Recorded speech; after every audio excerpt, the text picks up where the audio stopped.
Alright, so this is going to be a classic video where I don't edit anything, because I just want this to be kind of a laid-back video, because I'm looking at some donations, and by donations I mean this is all stuff that a local IT shop kind of just dumped, and I was like, hey, yeah, I'll take some of that, because it was just going to go in the e-waste bin, and they were like, hey, yeah, come take whatever you want, and I took a few things, and we're going to go over all of it in this video, and I'm just not really going to edit this, just going to go straight through it, all oohs, ahs, and whatever, just let it go raw, because it's been a hot minute since I've obviously released a video, and I got a lot going on in my life at the moment. So, let's compromise and release an unedited video that I can get out relatively quickly, and you guys get something, and my channel is no longer dead. So, let's get right into it. A lot of this is networking equipment, but I mean, there's other things too. So, right up top here, we have a Hyper 101. This brings back memories because I actually ran one of my old FX systems on this, and it did alright. But the reason I got this is because it's new in box, and actually I want to put this on my server, which I believe is running a i5 4460S, and I believe this will fit onto it, and it'll do better than the stock cooler by far. So yeah, I wanted this just for that. If not, if it doesn't fit, I can just keep it in stock for if I get an older system that actually needs it. Moving right along, we have a range extender for Wi-Fi. This is... what are you? Is this 802.11n? Doesn't say what this is, but it's the WA850RE. I'm assuming 300 megabits means, yeah, it's going to be N of some sort. Oh, wow. It says right here. So, this is 2.4 gigahertz, so arguably not very useful, and it's 10100 for the Ethernet. That's a little weak, but it's something I'm just going to have in my bag of tricks for if I ever actually need it. Just like stuff like this, which is a USB Ethernet card, which is still wrapped. Now this is mostly for computers where I don't know what they have, and I believe this will work on anything relatively modern. Let's see. Yeah, this goes all the way back to Windows 2000, but it lists Windows Vista, so this isn't like as old as I was thinking.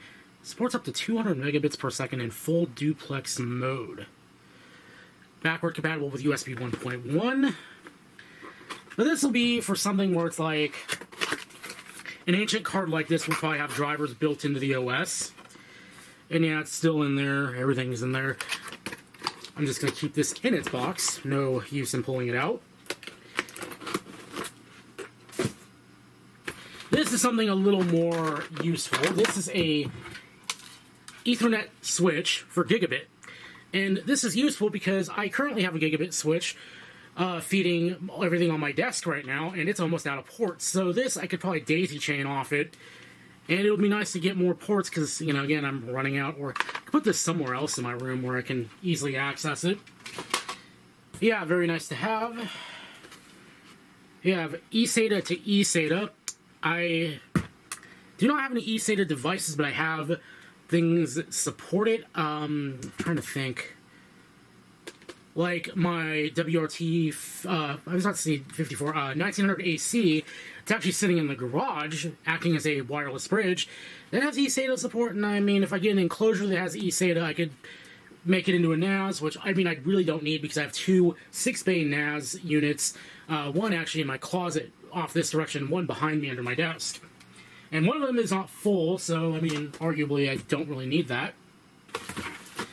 This is also pretty neat and something that might be useful for a retro project of some sort, but a card bus to PCI adapter. Pretty cool. I don't know what I'm going to use this for, but I picked it up just for retro, retro possibilities down the line. This is pretty cool. I don't have many aux cables, so that was a nice pickup. And then a 30-pin cable for iPods. Now I need more of these always. And this looks like to be a decent quality one. I'm actually going to pop off camera here, and we're going to very quickly actually check this out, because I do have an iPod relatively close by, and, well, hopefully you can hear Windows do its thing when I plug it in, if it works. So the iPod is powering on. Windows sees it. Does iTunes see it? Or does Windows see it as an actual disk? Let's go ahead and do iTunes. Sorry that you guys can't really see anything. I don't want to turn the camera around just for something I can talk you guys over. iTunes is up. It's not seeing the iPod, but iTunes for Windows is kind of being weird with my iPod for some reason. I do not know why it doesn't want to see it. Might also be that this is Mac formatted, which would explain a lot if that is the case. But you know what I can do? I have a MacBook. And I also have this wonderful little USB-C adapter that comes with older Samsung devices. And unfortunately, the iPod crashed. So I think that's also why this stopped working. Hey, iPod. Oh, wait. Is that... I was doing the wrong combination. Look at me. I think my iPod is packed it in. Decide I don't want to be alive anymore. There we go. That took a minute. So while it's rebooting, let's get my MacBook over here. Set that right there. My MacBook open, which is pretty good. We're going to need this over here anyway for a minute because I need to test another thing that you might be able to see in the box, but we'll get to that when we get to it. Let's go ahead and just plug this in real quick.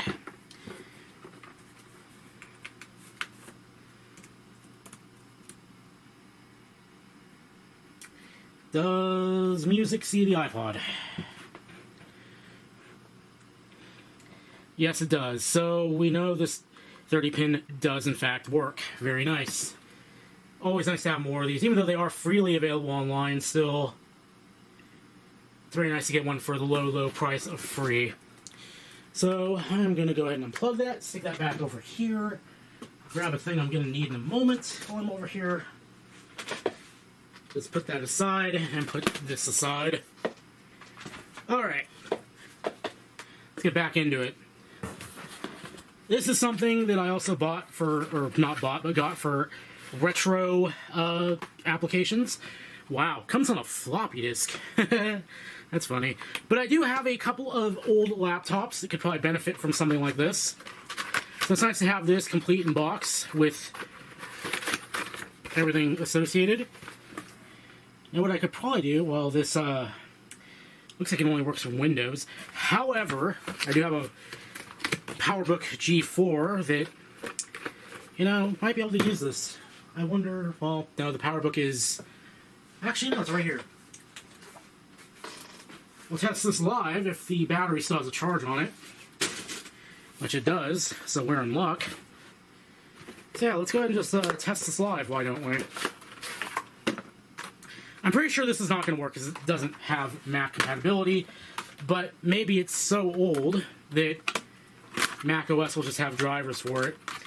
And it's kind of a moot point anyway, because, I mean, obviously this machine already has an Ethernet port, but you know what? Let's try it. Oh, it's fresh. Tasty.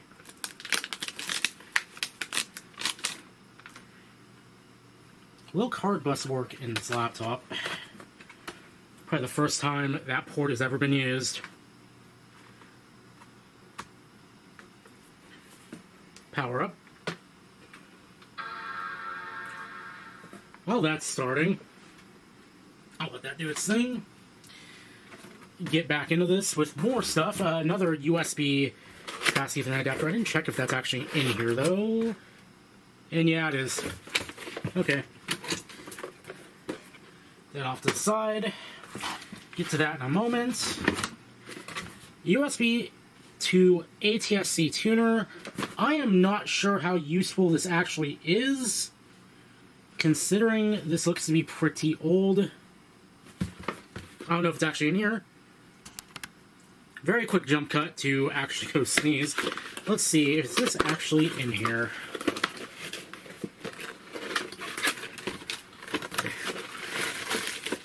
That is an antenna. That is a USB cable, an extension cable, and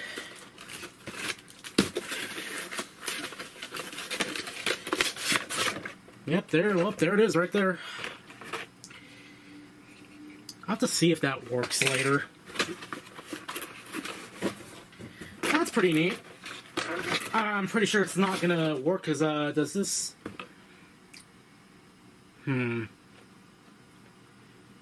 Is this analog or digital? Digital cable. Okay, so this is digital, so this will work.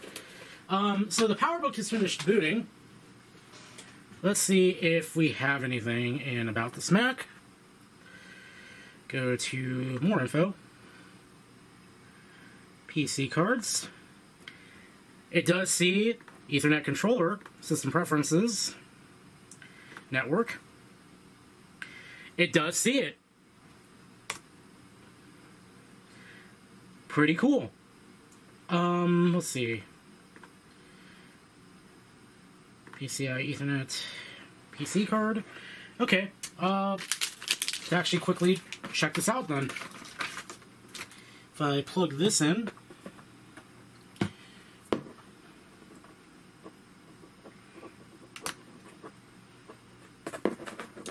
Okay.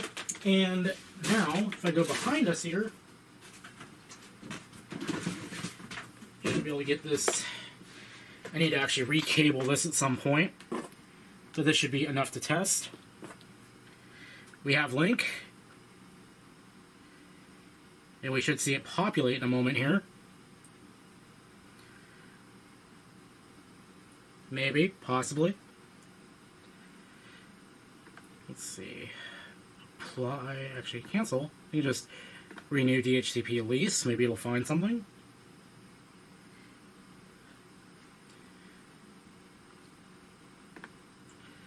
Just apply. Just please let me do thing. So let's go ahead and just turn that off. See if we get anything. I did not want to start iChat.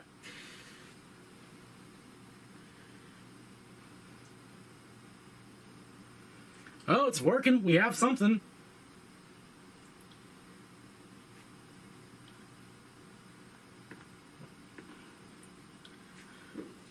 So it is loading. So that means this is in fact working perfectly fine. Pretty cool. Okay, so that's very nice. Let's go ahead and shut this down. I believe this should be hot swappable. Okay. Oh, she is jammed in there very tight.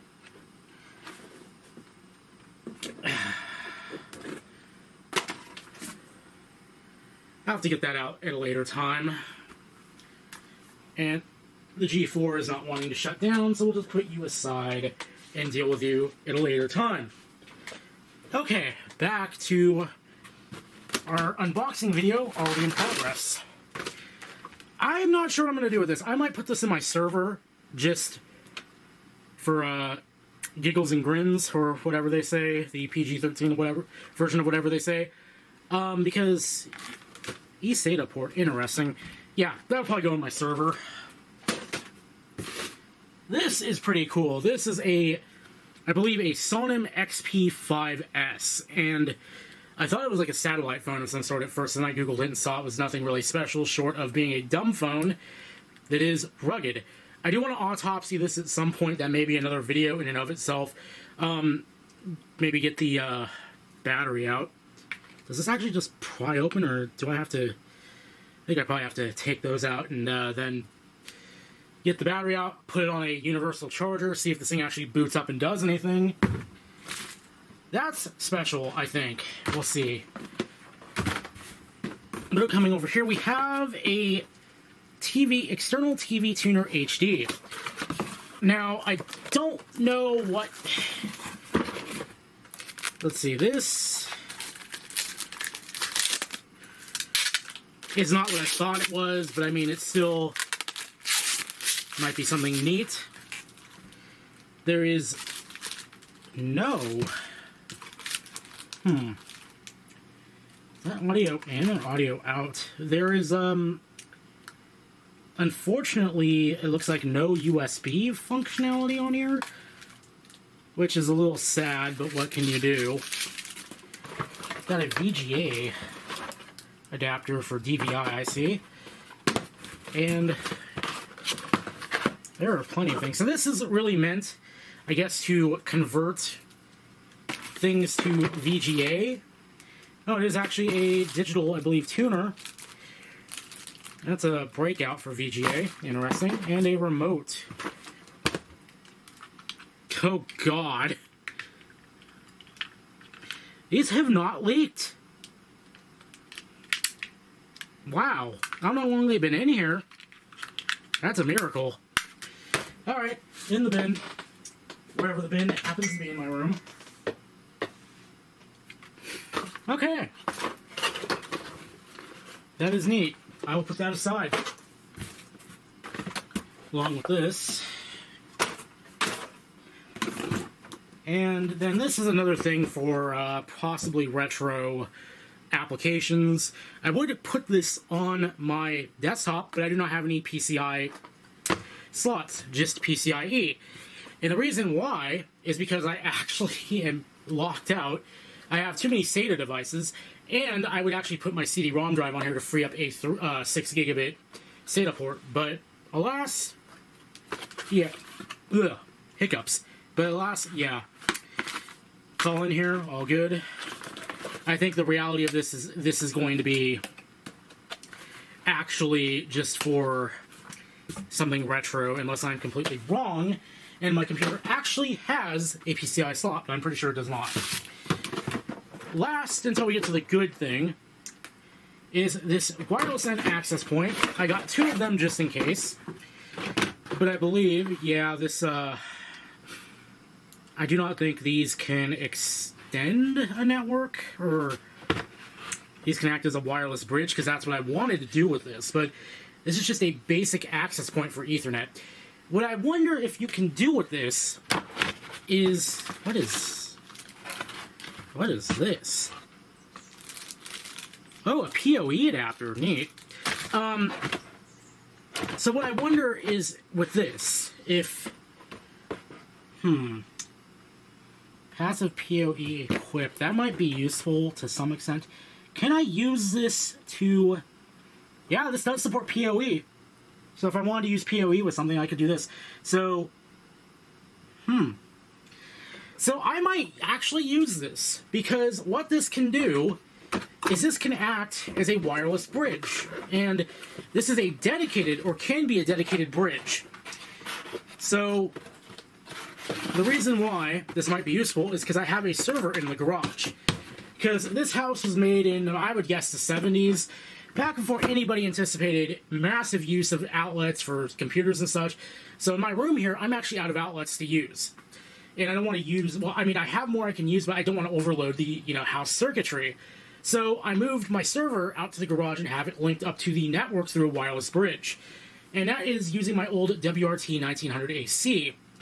And that router is less than reliable, and it frequently drops out, and this might be good enough to do that. However, I'm a little... Let's see, I'm a little skeptical because, see, the problem with this is I believe this is probably, 2.4 gigahertz. So the problem with that is there is a microwave between my main router and the wireless bridge. 2.4 gigahertz gets absolutely just messed up by any microwaves. So unfortunately, I have to use a 5 gigahertz band, or anytime my roommate uses the microwave, boom, communication with the server drops, and I'm just kind of boned. I may be able to find a way to route this, however, to allow my server to work and be out of the way of the microwave, but still, 2.4 gigahertz is very finicky and very easy to interfere. Still, I like having these around in my bag of tricks, just in case. So the last thing, before we get to the good stuff, is this guy, which is looks to be a USB to NVMe or SATA drive adapter, and I want to test this to see if it works with this little guy here. And maybe that's the wrong way around. There we go. So this actually will work with an NVMe drive, which is pretty neat.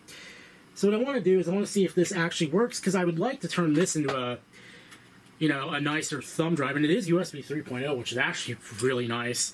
So let's go ahead and plug this into USB-C. I'm going to have to just hold this shut. And now I need to find where I put my MacBook. And unfortunately, my PowerBook G4 is sitting on top of it, as it does. So I'm going to have to just gingerly move that out from under it. And we're going to have to do all this wonderful stuff. Touch ID. Touch ID. Thank you, Touch ID. Alright, let's see what it does.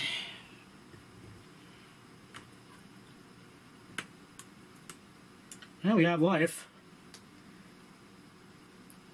Yo, that's cool, it works. That makes me happy, because I might actually use that for like Windows installations and such, because currently my weapon of choice for Windows installations is this little setup, which is a Seagate free agent adapter, which works with, or GoFlex, I guess, which just plugs into standard SATA, and there you go. With a trash 60GB SSD, because this will knock the pants off of any flash drive you can find. So it works very fast, gets everything done, and Rufus writes that lickety-split. So, cool, that works. I just need to figure out how to secure this, and I think I'm probably just going to tape it all shut. Yeah, pretty cool that works. So last but not least, this I saw and I thought this would have some pretty neat retro applications. It is a GPU. And not just any GPU. It looks to be a Dell GPU, actually. It looks also to be missing a fan, if one was offered, which is a little concerning. But I picked it up because it probably has some level of application, because it is a PCI GPU. And this is a GeForce 6200 512MB DDR2, which is pretty neat looking. So what I'm going to do is I'm going to go off camera, I'm going to pause the video and just look this up real quick. Alright, so I took a minute to get the G4 all packed away. And I looked this up on eBay, and it actually looks to be an EVGA card. And they look to be worth about between 60 to 100 bucks. And they don't come with a fan, oddly enough. This just has a socket for one, but it doesn't come with one. That's really weird. I sadly do not have a machine with which to test this card to see if it works. But still, I'm going to just hang on to that because it might actually be useful in a, retro system I may get down the line. Who knows? And it came with this really nice padded anti-static bag. Those are always a nice thing to have. But yeah, that's really it for this video. I mean, that's everything, and really cool stuff. I'm very happy to just see all this stuff and have fun with it. So I'm gonna need to like put this all on a shelf or something and keep it in stock. But yeah, thank you for joining me. Hopefully you didn't mind the relatively rough nature of this video. And until next time, I'll see you guys later.